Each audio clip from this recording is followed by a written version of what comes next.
Raptors lose to the Hawks, but Flynn catches fire and makes it a game at the end.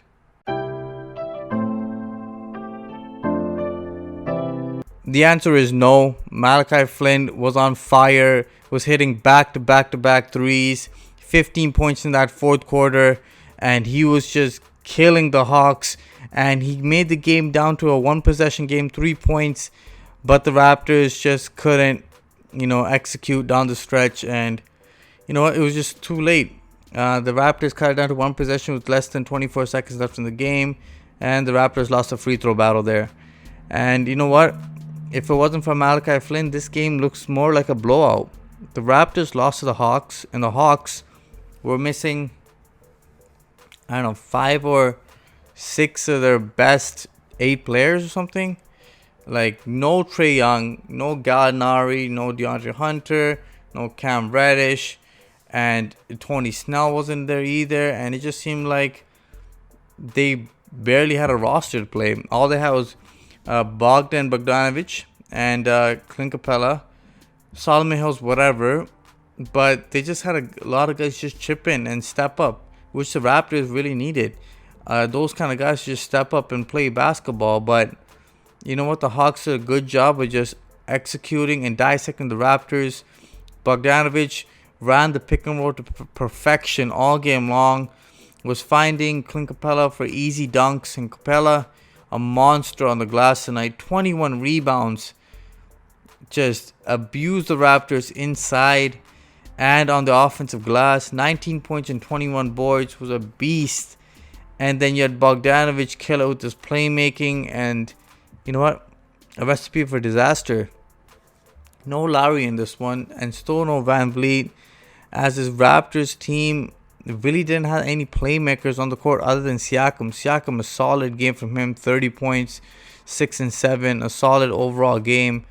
But this team definitely needs more consistent play from Malachi Flynn and just more consistent scoring from the other guys. You can't have 20 points one night and just a flat tire the next game. Like, you need to be more consistent. And I'm looking at Chris Boucher. Chris Boucher is the guy I'm talking about. He's got to be better. Like, man, it's just a struggle watching him play sometimes.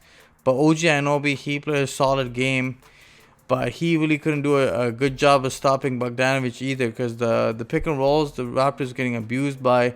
Khem Birch had a solid game of this one. He really showed you a little bit of his skill that he has. He's quite agile for a big man. And when I seen him play in Orlando, he wasn't like this. He can handle the basketball a little bit. He's putting it through his legs and stuff. And he has a three-point shot, which I didn't ever see. And then he has a little bit of a mid-range as well. He was killing it tonight. Great to see him play like that. And really, excited to see him moving forward with this team. We can really use that offensive game plan from him and his ability to switch on pick and rolls, which is nice.